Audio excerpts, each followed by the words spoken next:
Hi, ನಾನು Sandeep from tech in Kannada. ಎಲ್ರಿಗೂ ಇವತ್ತಿನ ಗುರುವಾರದ ಟೆಕ್ ನ್ಯೂಸ್ಗೆ ಸ್ವಾಗತ ಸುಸ್ವಾಗತ. ಬನ್ನಿ ಡೈರೆಕ್ಟಾಗಿ ಇವತ್ತಿನ ಟೆಕ್ ನ್ಯೂಸನ್ನು ಶುರು ಮಾಡೋಣ.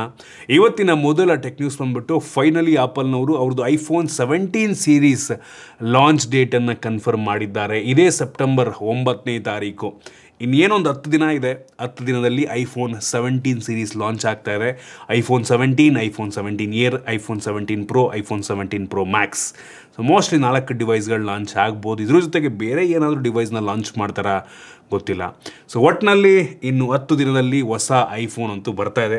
ನಾನಂತೂ ಹೆವಿ ಎಕ್ಸೈಟ್ ಆಗಿದ್ದೀನಿ. ಅದೇ ಪ್ರೈಸಿಗೆ ಲಾಂಚ್ ಮಾಡ್ತಾರಾ ಅಥವಾ ಅದಕ್ಕಿಂತ ಜಾಸ್ತಿ ಬೆಲೆಗೆ ಲಾಂಚ್ ಮಾಡ್ತಾರಾ? ಇದರ ಜೊತೆಗೆ ಬೆಂಗಳೂರಿನಲ್ಲಿ ಅಫಿಷಿಯಲ್ ಆಪಲ್ ಸ್ಟೋರ್ ಕೂಡ ಓಪನ್ ಆಗ್ತಾ ಇದೆ. ಇದೇ ಸೆಪ್ಟೆಂಬರ್ 2ನೇ ತಾರೀಕು.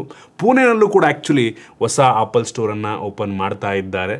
ಸೊ ಅದಕ್ಕೆ ಡೇಟ್ ಕನ್ಫರ್ಮ್ ಆಗಿಲ್ಲ. ಸೊ ಟೋಟಲ್ 4 ಆಪಲ್ ಸ್ಟೋರ್ಗಳಾಗುತ್ತೆ. ಸೊ ಒಂದು ಮುಂಬೈಯಲ್ಲಿ, ಡೆಲ್ಲಿಯಲ್ಲಿ, ನೆಕ್ಸ್ಟ್ ಬೆಂಗಳೂರಿನಲ್ಲಿ, ಆನಂತರ ಪುಣೆದಲ್ಲಿ ಓಪನ್ ಆಗಿದೆ. ಪುಣೆ ಮೋಸ್ಟ್ಲಿ ಬೆಂಗಳೂರು ಲಾಂಚ್ ಆಗಿ ಒಂದು 2-3 ದಿನಕ್ಕೆ ಲಾಂಚ್ ಆಗ್ಬೋದೇನೋ, ನೋಡೋಣ.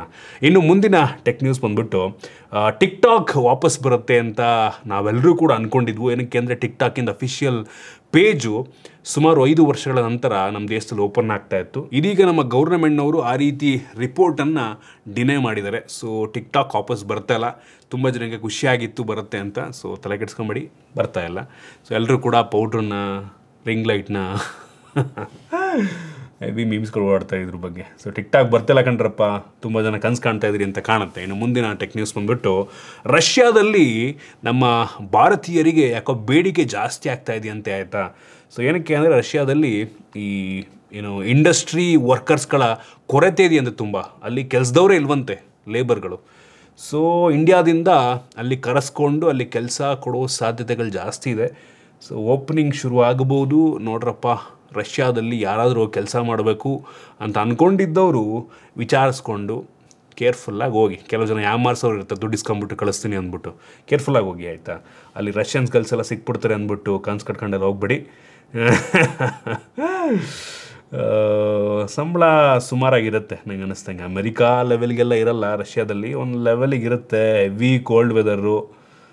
ನೋಡ್ರಪ್ಪ, ಲೇಬರರ್ಸ್ ಬೇಕಾಗಿದ್ದಾರೆ. ನಮ್ಮ ದೇಶದಲ್ಲೇ ಕೊರತೆ ಇದೆ. ಇಲ್ಲಿಂದ ಅಲ್ಲಿಗೆ ಹೋಗಿ ಏನು ಮಾಡ್ತಾರೋ ಗೊತ್ತಿಲ್ಲ. ಇನ್ನು ಮುಂದಿನ ಟೆಕ್ ನ್ಯೂಸ್ ಬಂದ್ಬಿಟ್ಟು ರ್ಯಾಪಿಡೋದವರು ನಮ್ಮ ಬೆಂಗಳೂರಿನಲ್ಲಿ ಒಂದು ಹೊಸ ಬೈಕ್ ಟ್ಯಾಕ್ಸಿ ಸರ್ವಿಸನ್ನು ತೊಗೊಂಬಂದಿದ್ದಾರೆ, ಆಯಿತಾ. ಮುಂಚೆನೂ ಇತ್ತು, ಹೊಸದಂತ ಏನಕ್ಕೆ ಅಂತ ಇದ್ದೀನಿ ಅಂದರೆ ಇದೊಂಥರ ಕಾನ್ಸೆಪ್ಟ್ ಚೆನ್ನಾಗಿದೆ. ಬೈಕ್ ಡೈರೆಕ್ಟ್ ಅಂತ. ಸೊ ರ್ಯಾಪಿಡೋನವರು ಈ ಬೈಕ್ ಡೈರೆಕ್ಟ್ ನೀವು ಬುಕ್ ಮಾಡಿದ್ರೆ ಆ ರೈಡರಿಂದ ಯಾವುದೇ ಕಮಿಷನ್ ಇಸ್ಕೊಳ್ಳಲ್ವಂತೆ. 0 ಕಮಿಷನ್. ನೀವೇನು ದುಡ್ಡು ಕೊಡ್ತೀರಾ ಆ ಬೈಕ್ ರೈಡರ್ಗೆ, ಕಂಪ್ಲೀಟ್ ದುಡ್ಡು ಆ ಒಂದು ರ್ಯಾಪಿಡೋ ಬೈಕ್ ಡ್ರೈವರ್ಗೆ ಹೋಗುತ್ತೆ. ಅದು ಕಂಪ್ಲೀಟ್ ದುಡ್ಡು, ಯಾವುದೇ ಕಮಿಷನ್ ಇಲ್ಲ, ಏನು ಕೂಡ ಇವ್ರು ಚಾರ್ಜ್ ಮಾಡಲ್ವಂತೆ.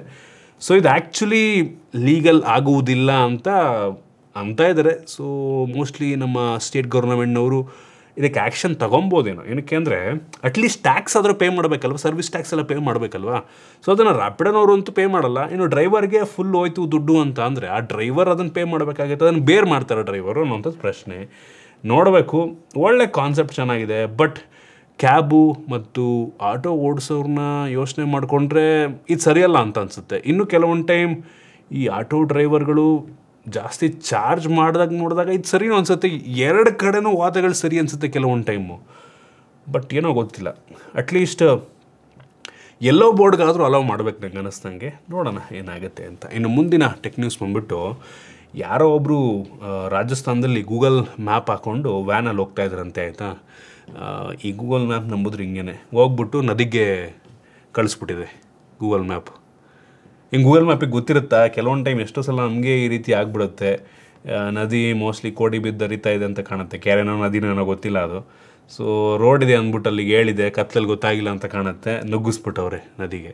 4 ಜನ ಹೊಗೆ ಹಾಕ್ಕೊಂಡಿದ್ದಾರೆ. ಒಬ್ಬರು ಮಿಸ್ಸಿಂಗು, ಆಯಿತಾ. ಸೊ ರಾತ್ರಿ 1 ಗಂಟೆಲಿ ಆಗಿರೋದು ಇದು ರಾಜಸ್ಥಾನದಲ್ಲಿ. ತುಂಬ ಕಷ್ಟ ಇದೆ ಗೂಗಲ್ ಮ್ಯಾಪ್ ನಂಬ್ಕೊಂಬಿಟ್ರೆ.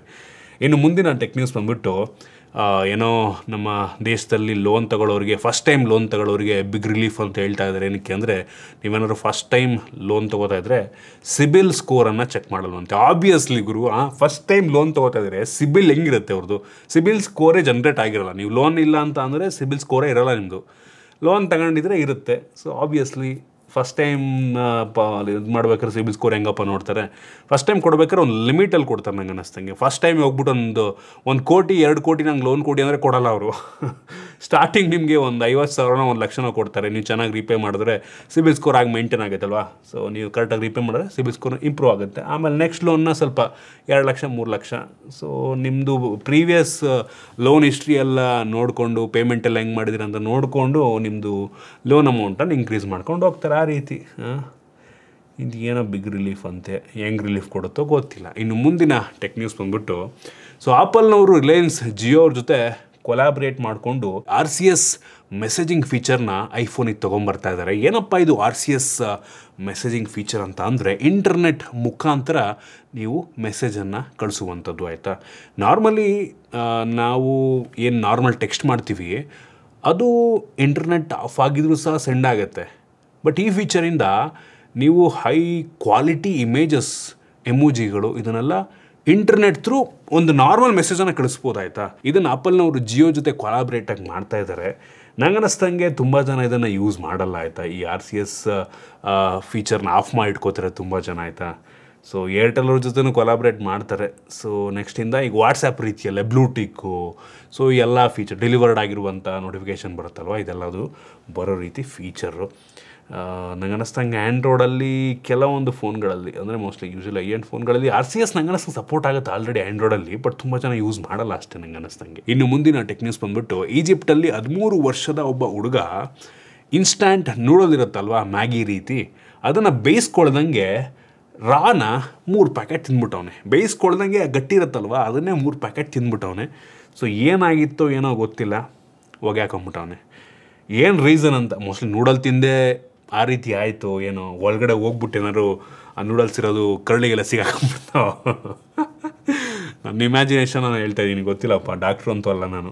ಸೊ ಅದರಿಂದ ಆಯಿತು ಅಥವಾ ಬೇರೆ ಇನ್ನೇನೋ ಆಯಿತು, ದೇವ್ರಿಗೆ ಗೊತ್ತು. ಸೊ ಒಟ್ಟಿನಲ್ಲಿ ಒಂದು ವಿಷಯ ಅಂತೂ ಗೊತ್ತಾಯಿತು, ಯಾರು ಕೂಡ 3 ಪ್ಯಾಕೆಟ್ ತಿನ್ನೋಕೆ ಹೋಗ್ಬೇಡಿ, 2 ಪ್ಯಾಕೆಟ್ ತಿನ್ನಿ. 3 ಪ್ಯಾಕೆಟನ್ನು ಬೇಯಿಸ್ಕೊಳ್ದಂಗೆ ತಿನ್ನೋದಕ್ಕೆ ಹೋಗ್ಬೇಡಿ, ಲಿಮಿಟು 2. ಹುಷಾರು. ಇನ್ನು ಮುಂದಿನ ಟೆಕ್ ನ್ಯೂಸ್ ಬಂದ್ಬಿಟ್ಟು, ಜಪಾನ್ ಕಂಪ್ನಿ ಆಗಿರುವಂಥ ಸುಜುಕಿ, ಸೊ ಅವರು ನಮ್ಮ ದೇಶದಲ್ಲಿ ಮಾರುತಿ ಜೊತೆ ಕೊಲಾಬ್ರೇಟ್ ಆಗಿ ಮಾರುತಿ ಸುಜುಕಿ ಕಾರ್ಗಳನ್ನು ಮ್ಯಾನುಫ್ಯಾಕ್ಚರ್ ಮಾಡ್ತಾರೆ. ಸೊ ಇವರು ನಮ್ಮ ದೇಶದಲ್ಲಿ ಸುಮಾರು 70,000 ಕೋಟಿಯನ್ನು ಇನ್ವೆಸ್ಟ್ ಮಾಡ್ತಾರಂತೆ, ಸುಮಾರು $8 ಬಿಲಿಯನ್ ಆಗುತ್ತೆ. ಸೊ ನೆಕ್ಸ್ಟ್ 5 ವರ್ಷದಲ್ಲಿ ನಂಗೆ ಅನ್ನಿಸ್ತಂಗೆ ಅಡಿಷ್ನಲ್ ಪ್ರೊಡಕ್ಷನ್ ಆಗಿರ್ಬೋದು, R&D ಆಗಿರ್ಬೋದು, ಸೊ ಇದೆಲ್ಲದ್ರ ಮೇಲೆ ಸುಮಾರು ಒಂದು 70,000 ಕೋಟಿ ಖರ್ಚು ಮಾಡ್ತಾರೆ. ಸೊ ಅದರಿಂದ ನಮ್ಮ ದೇಶದಲ್ಲಿ ತುಂಬ ಜನಕ್ಕೆ ಹೆಲ್ಪ್ ಆಗುತ್ತೆ, ಸ್ಯಾಲ್ರಿ ಸಿಗುತ್ತೆ, ಕೆಲಸ ಸಿಗುತ್ತೆ, ನಮ್ಮ ದೇಶದ ಎಕಾನಮಿಗೆ ಕಾಂಟ್ರಿಬ್ಯೂಟ್ ಆಗುತ್ತೆ, ಒಂದು ಒಳ್ಳೆಯ ವಿಷಯ. ಇನ್ನು ಮುಂದಿನ ಟೆಕ್ ನ್ಯೂಸ್ ಬಂದ್ಬಿಟ್ಟು, ಸ್ಯಾಮ್ಸಂಗ್ ಅವರು ಗ್ಯಾಲಕ್ಸಿ S25 FE ಫೋನನ್ನು ಇದೇ ಸೆಪ್ಟೆಂಬರ್ 4ನೇ ತಾರೀಕು ಲಾಂಚ್ ಮಾಡ್ತಾ ಇದ್ದಾರೆ. ಸೊ ನಾನು ಮೋಸ್ಟ್ಲಿ ಲಾಂಚಿಂಗ್ ಇವೆಂಟಿಗೆ ಹೋಗಬಹುದೇನೋ. ಆಯಿತಾ, ಇದರ ಜೊತೆಗೆ ಗ್ಯಾಲಕ್ಸಿ ಟ್ಯಾಬ್ S11 ಸೀರೀಸ್ ಕೂಡ ಲಾಂಚ್ ಆಗಬಹುದು. ಸೊ ನೋಡೋಣ ಎಷ್ಟಕ್ಕೆ ಲಾಂಚ್ ಮಾಡ್ತಾರೆ ಅಂತ. I hope under 50K obviously ಆಗುತ್ತೆ, 55-60 ಅಂತ ಅನ್ಕೋತಾ ಇದ್ದೀನಿ. ನನಗೇನಪ್ಪ ಅಂದರೆ ಈ ಒಂದು S25 FEನಲ್ಲಿ ಮೆಟಾಲಿಕ್ ಫ್ರೇಮ್ ಇರಬೇಕು ಮತ್ತು ಯೂನಿಫಾರ್ಮ್ ಬೆಸಲ್ ಇರಬೇಕು, ಸ್ವಲ್ಪ ಥಿನ್ನಾಗಿರಬೇಕು. ಆಯಿತಾ, ಇದೆಲ್ಲ ಇದ್ದರೆ ಒಂದು ಒಳ್ಳೆ ಫೋನ್ ಆಗ್ಬೋದು. ಕ್ಯಾಮ್ರಾ ಆಬ್ವಿಯಸ್ಲಿ ಚೆನ್ನಾಗಿರುತ್ತೆ. ಯೂಶ್ವಲಿ S24 S23 FE ಎಲ್ಲೆಲ್ಲ ಕ್ಯಾಮ್ರಾ ಒಂದು ಲೆವೆಲ್ಗೆ ಚೆನ್ನಾಗಿ ಇತ್ತು. ನೋಡೋಣ ಹೆಂಗಿರುತ್ತೆ ಅಂತ. ಇನ್ನು ಮುಂದಿನ ಟೆಕ್ ನ್ಯೂಸ್ ಬಂದ್ಬಿಟ್ಟು, ರಿಯಲ್ಮಿನವರು ರಿಯಲ್ಮಿ 15T ಅಂತ ಒಂದು ಹೊಸ ಫೋನ್ ಲಾಂಚ್ ಮಾಡ್ತಾ ಇದ್ದಾರೆ. ಸುಮಾರು 20,000 ರೇಂಜಲ್ಲಿ ಲಾಂಚ್ ಆಗಬಹುದಾದಂಥ ಸ್ಮಾರ್ಟ್ಫೋನ್. ಇದನ್ನು ಅನ್ಬಾಕ್ಸ್ ಕೂಡ ಮಾಡ್ತೀನಿ. ಸ್ಪೆಸಿಫಿಕೇಷನ್ ಲೆವೆಲ್ಗೆ ಚೆನ್ನಾಗಿದೆ. ಆಯಿತಾ, ಸೊ ಈ ಫೋನಲ್ಲಿ ನಮಗೆ ಅಮೋಲೆಡ್ ಡಿಸ್ಪ್ಲೇ, ಹೆವಿ ತಿನ್ನಾಗಿದೆ, 7.79 mm ಥಿಕ್ನೆಸ್ಸನ್ನು ಹೊಂದಿರುವಂಥ ಫೋನ್ ಅಂತೆ. ವಿತ್ ಕ್ಯಾಮ್ರಾ ಬಂಪೆ ತುಂಬ ತಿನ್ನಾಗಿದೆ, ತುಂಬ ಲೈಟ್ ವೇಟ್ ಇದೆ. Dimensity 6400 processor. ಓಕೆ ಅಂತ ಹೆವಿ ಪವರ್ಫುಲ್ ಅಂತ ಅನ್ನಲ್ಲ, ಬಟ್ ಸುಮಾರಾಗಿರುವಂಥ ಪ್ರೊಸೆಸರ್. 60 ವ್ಯಾಟ್ ಚಾರ್ಜಿಂಗ್ ಸಪೋರ್ಟ್ ಆಗುತ್ತೆ, ಬಟ್ ಬಾಕ್ಸ್ ಒಳಗೆ 80 ವ್ಯಾಟ್ ಕೊಡ್ತಾ ಇದ್ದಾರಂತೆ. Total 1, 2, 3 different colour. ನೋಡೋಣ ಹೆಂಗಿರುತ್ತೆ ಫೋನ್ ಅಂತ ಅನ್ಬಾಕ್ಸ್ ಮಾಡ್ತೀನಿ, ವೆಯ್ಟ್ ಮಾಡ್ತಾರೆ. ಇದಿಷ್ಟು ಇವತ್ತಿನ ಟೆಕ್ ನ್ಯೂಸ್. ಐ ಹೋಪ್ ನಿಮಗೆ ಇವತ್ತಿನ ಟೆಕ್ ನ್ಯೂಸಲ್ಲಿ ಕೆಲವೊಂದು ಹೊಸ ವಿಷಯ ತಿಳುವಳಿಕೆ ಸಿಕ್ಕಿದೆ ಅಂತ ಅನ್ಕೋತೀನಿ. ಇಷ್ಟ ಆಗಿದ್ರೆ ಲೈಕ್ ಮಾಡಿ, ಶೇರ್ ಮಾಡಿ. ಇದೇ ರೀತಿ ನಮ್ಮ ಬೇರೆ ಬೇರೆ ವಿಡಿಯೋಗಳಿಗೆ ನಮ್ಮ tech in Kannada YouTube channel subscribe ಮಾಡ್ಕೊಂಡಿಲ್ಲ ಅಂದರೆ ಈಗಲೇ ಸಬ್ಸ್ಕ್ರೈಬ್ ಮಾಡ್ಕೊಳ್ಳಿ ಮತ್ತು ಬೆಲ್ ಐಕಾನ್ ಕೂಡ ಕ್ಲಿಕ್ ಮಾಡ್ಬೋದು. ಸಿಗೋಣ ಮತ್ತೆ ಮುಂದಿನ ವೀಡಿಯೋದಲ್ಲಿ.